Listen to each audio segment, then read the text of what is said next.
Sometimes all we have is a single tiling texture, and when we use it, the texture repetition is quite obvious. In this video, we're gonna go deep into how to create and use the cell bombing technique to fix this issue. So let's do it. If you don't know any of the nodes I use in this video, check out the material nodes playlist on my channel. Also, the project file of this video is available on my Patreon. I'll put the links in the description. Texture cell bombing. I first noticed cell bombing in the city sample project and this tech talk on the Unreal Engine YouTube channel. That's where the idea to figure out how it works and make a tutorial about it came from. Right click in the content browser and create a new material. Name it and open it. Hold T and click to add a texture sample, and let's add a texture. Let's also add my UV manipulation function. So right click and under HD we have this function. It's available for free on my website. Connect it to the UV's input of the texture. Right click on the size input and promote it to a parameter. Let's name it size main texture and set the default value to 1. Connect the texture to the base color and let's move it here. Save the material. Right click and create a material instance and let's assign it to this plane. Open it and reduce the size to something like 0.1. Now we can see the repetition. Here, instead of my function, we could also use a texture coordinate node or a world position node. So you don't have to get this function. It's just something I've made for my own use and put it for free so others can use it too. Anything I do in this video can also be done with the texture coordinate node or the world position node instead of this function. Duplicate the plane and also the material. Let's name this one cell bombing. Create a material instance from it, assign it to the new plane, and let's open both of them. Also, let's close the default material. Set the size to 0.1 and let's create the cell bombing material. It's called cell bombing because we'll use this Voronoi texture with random UV offsets to sample the input texture. It can help us hide the repetition by altering the UVs within the cells. Each cell has a different value, so it will offset the texture differently, which helps randomize our textures. You can download this texture on my website. So let's drag it in the material. Select these two and press Ctrl D to duplicate them down here. Connect it to the UVs of the cell texture and let's name it cell texture. Now we should add one of the channels of the cell texture to the UVs of the main texture. It doesn't matter which one we use. I'll use the G channel. So hold A and click to add the add node. Connect them like this and connect it to the UVs of the texture. Save the material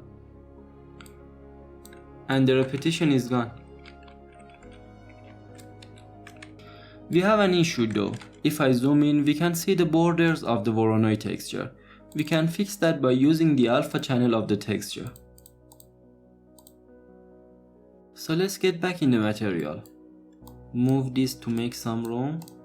Hold L and click to add the lerp node, and for the alpha I'll use the alpha channel of the cell texture. So run it through a saturate node and connect it like this. Let's also double click on the wire and move it down here. Connect the lerp to the base color and this texture to the B input. For the A input, duplicate the texture.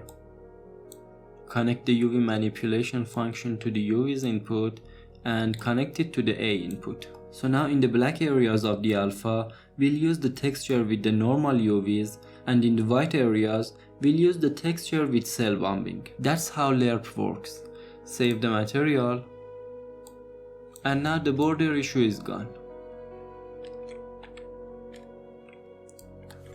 So this is before using the lerp and this is after.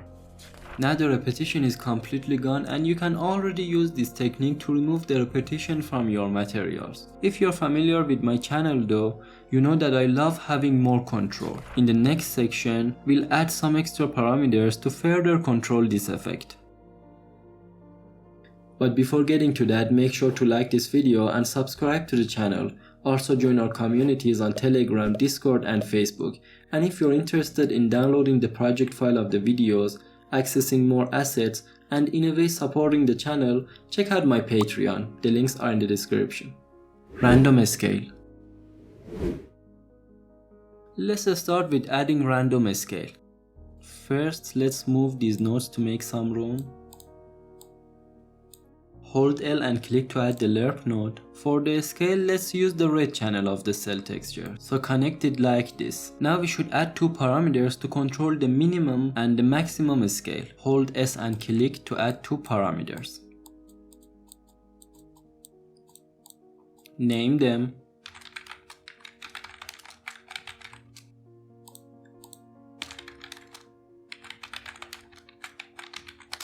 And connect them like this. I'll set the minimum to 0.9 and the maximum to 1.1. Hold D and click to add the divide node here.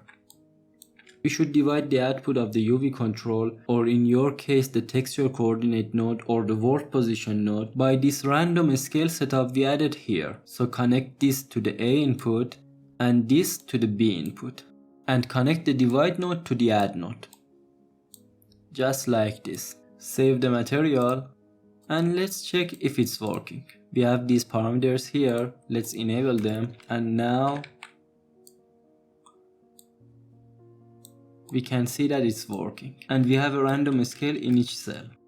Make sure that the minimum and the maximum values are close to each other.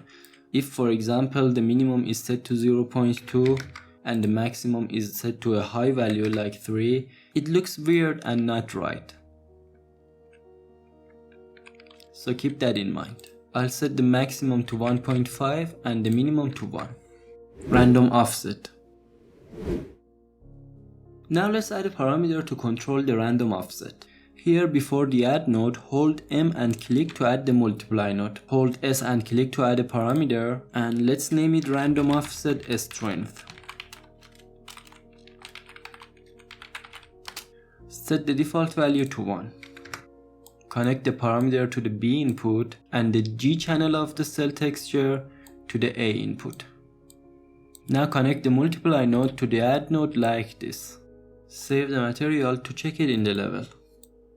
Let's first set the max random scale to 1 so we can see the effect of the random offset. If I set it to 0, the repetition becomes visible, and as I increase it, the texture starts moving and we can no longer see the repetition. We can notice one thing though, the randomness is reflected in the amount of the offset in each cell, not its direction. They all move in the same direction. Let's fix that to have random offset in random directions. So let's get back in the material. Right now the same value, which is the G channel of the cell texture, is multiplied by this parameter and then being added to both the U and the V of the texture. When this happens, the texture moves like this. It's because the U and the V are both being offset by the same value. To have random direction, different values should be added to U and V. So let's add an append vector node. I'll use the R channel for the U and the G channel for the V. So connect the R channel to the A input and the G channel to the B input, and then connect the append to the multiply node. Save the material and let's check it. Now all the cells are being offset to either left or up. That's because the random values we're using are between 0 and 1. It's okay and works just fine, but let's bring them in the -1 to 1 range so we have random offset in all the directions, and it's really easy to do. Let's get back in the material. We should multiply this by 2 and then subtract 1 from it. So let's make some room, and we don't need this one. Hold M and click to add a multiply node, add a subtract node, and then connect it like this. Set the B value of the multiply to 2 and 1 is okay. Save the material. Now each cell moves in a truly random direction.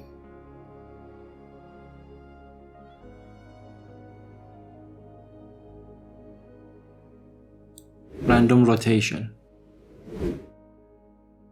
Let's add a parameter to have random rotation. First, make sure to move these nodes to make some room here after the random offset nodes. I've already done it and organized the material a little bit. For the rotation, I'll use the rotate about world axis node. So let's add it.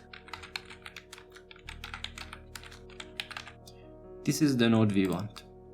I'll use the center of the world as the pivot point, so hold 3 and click to add a constant 3 vector.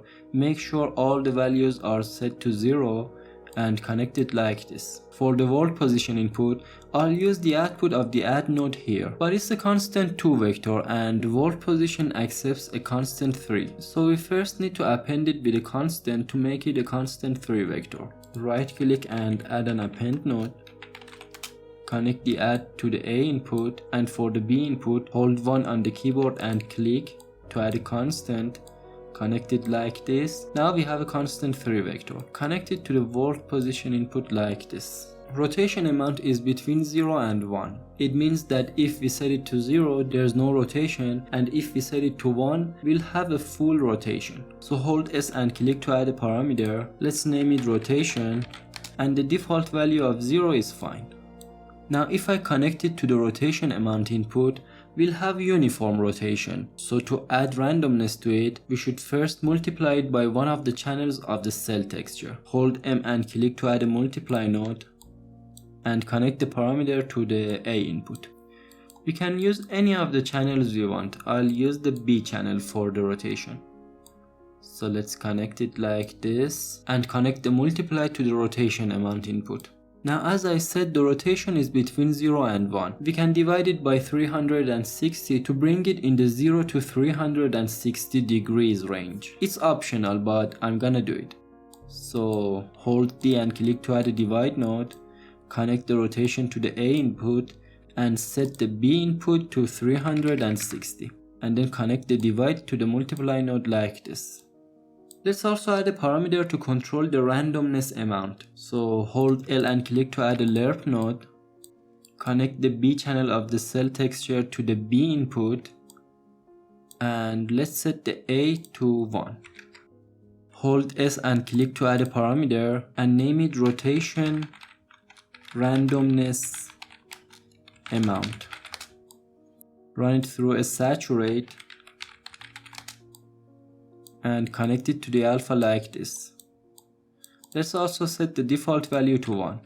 This way by default we have randomness. Now if I set rotation randomness to 0, we have uniform rotation, and as I increase it, more randomness will be added to the rotation. So let's connect the lerp node to the multiply node like this. We're gonna use the z-axis output, so let's drag out of it and search for a mask node.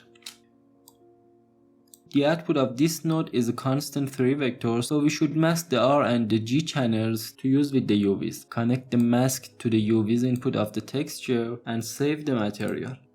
Let's check it in the level. We can see that something is wrong. Let's get back in the material.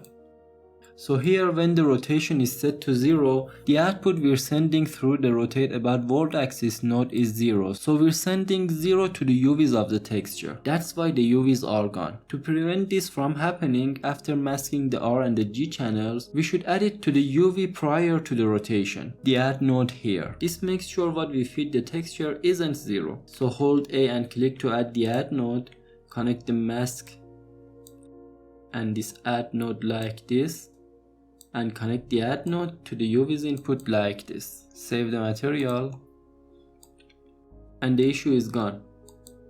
Now we have the rotation and rotation randomness amount, and we can tweak them to see how they work. So when we set the rotation randomness amount to 0 and rotate it, we can see that the texture rotates uniformly.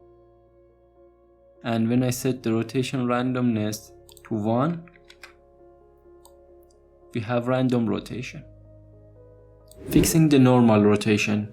When working with materials, especially ones involving complex transformation like cell bonding, the normals can become misaligned or flipped. In this material, the normals need a few extra instructions to work correctly with the rotation. We should add them here between the textures and the lerp node. Make sure to make some room, I've already done it. Add the rotate about world axis node.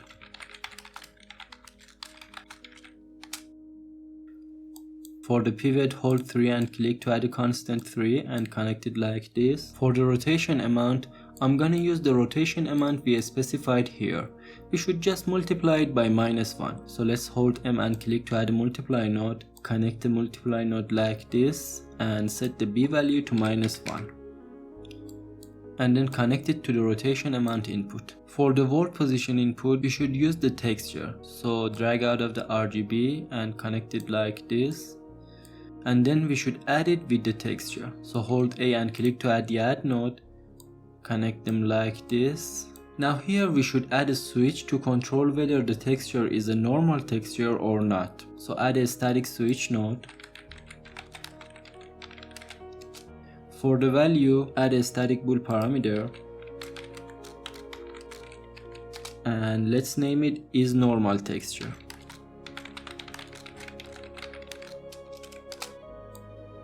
And connect it like this. Now, the add node goes to the true input and the texture goes to the false input. So now we can control the flow and tell the material that if the texture is a normal texture, use these extra nodes, and if it's not a normal texture, bypass them. So connect the switch to the B input of the lerp and save the material.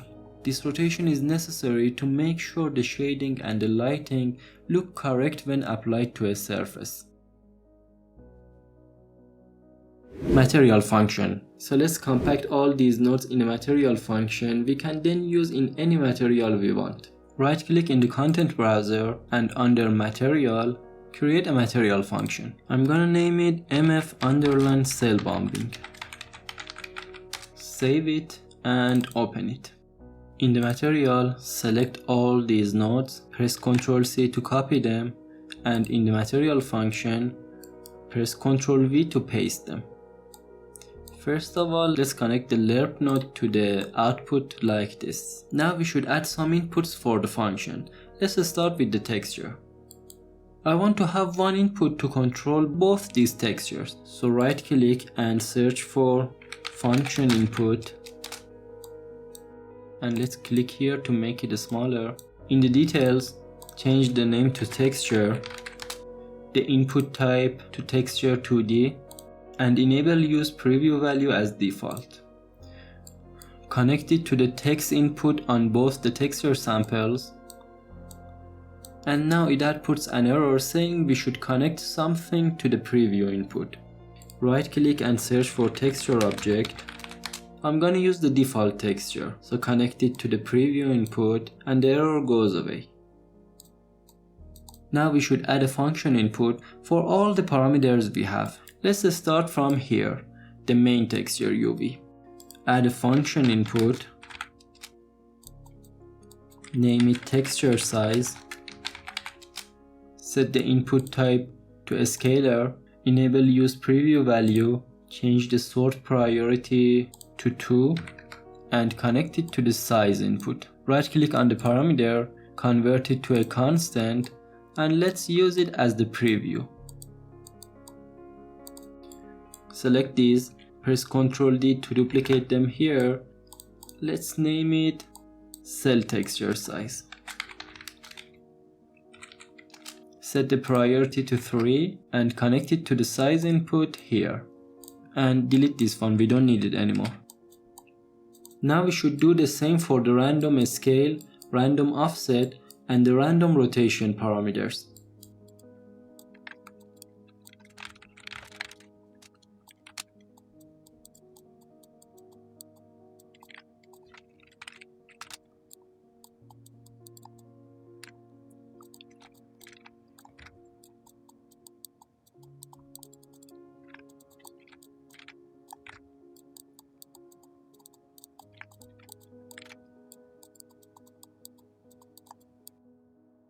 My UV manipulation function by default uses the texture coordinate node. I want to add a function input for the UV in case anyone wants to use the world position node. So duplicate one of these and change the name to UV.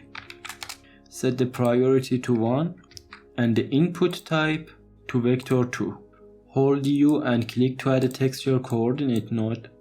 Connect it to the preview input. And let's connect it to the UV input on both the functions.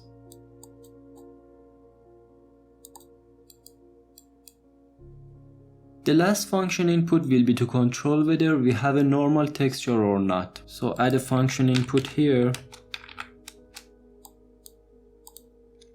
Let's name it isNormal texture. Change the input type to a static bool. And set the priority to something high like 10. I want it to be the last input on the material function. Delete this static bool parameter and connect the function input to the value of the switch node like this. And for the preview, let's add a static bool. The default value of false is okay. And connect it to the preview input. So now I want to add it to my library. So click somewhere on the graph so nothing is selected. In the details tab, we can add a description for it and enable expose to library. Under library category text, we can write the name of the category. I'll change it to HD.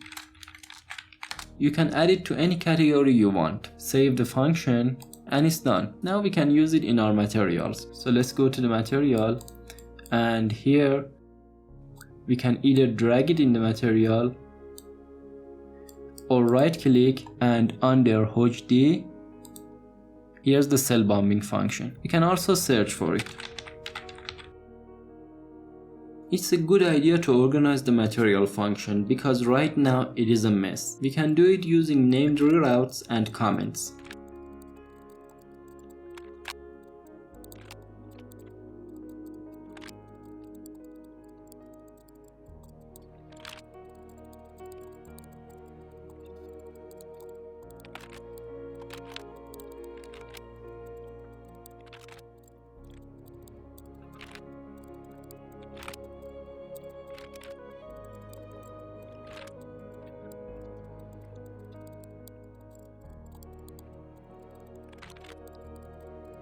Now this looks better. Considerations. In the previous video, we went over how to use the texture bombing function. Cell bombing is much cheaper than that. On the top, click on Lit. Under Optimization View Modes, set it to Shader Complexity. We can see that the texture bombing with POM function is the most complex shader. Cell bombing makes it a little more complex than the regular one, but it's completely worth it. It's a good choice to have balance between quality and performance, which is especially important when working with interactive environments. The blending still adds some areas where the texture is stretched, but it's not visible unless we zoom in very closely. Personally, I don't think it's that important. If you want to use it with landscape materials, because we use a lot of textures, it's better to change the sampler source of the texture samples to shared wrap. If you don't, the material can stop compiling without any error. We can convert the cell texture into a parameter. This way we can change it from our material instance. Name the parameter and make sure you set the group to 0 cell bombing. It's optional though, I won't do it here. So let's delete this one. If you get this kind of weird result when using this function, make sure to have the correct size for both the texture and the cell texture. It's a good idea to set the cell size to a larger value. I usually set them in a way that it's 10 times bigger than my texture. It depends on the texture and the environment though. It works really well with organic textures like grass or rock, but not so well with textures that have pattern, like brick or tiled wood. It works fine with displacement and tessellation too. In this material, I've used 3 cell bombing functions. Notice that for the mask textures, we can simply use a mask node after the function to separate the channel we want. And here's how it looks in the level. Here's before cell bombing, and here's after using it. So that's it. Click here for more Unreal stuff, and thank you so much for watching. Also a special thanks to my patrons for making this possible. Like this video, subscribe, and join our communities. If you have any questions, leave them in the comment section below. So, see you in the next one.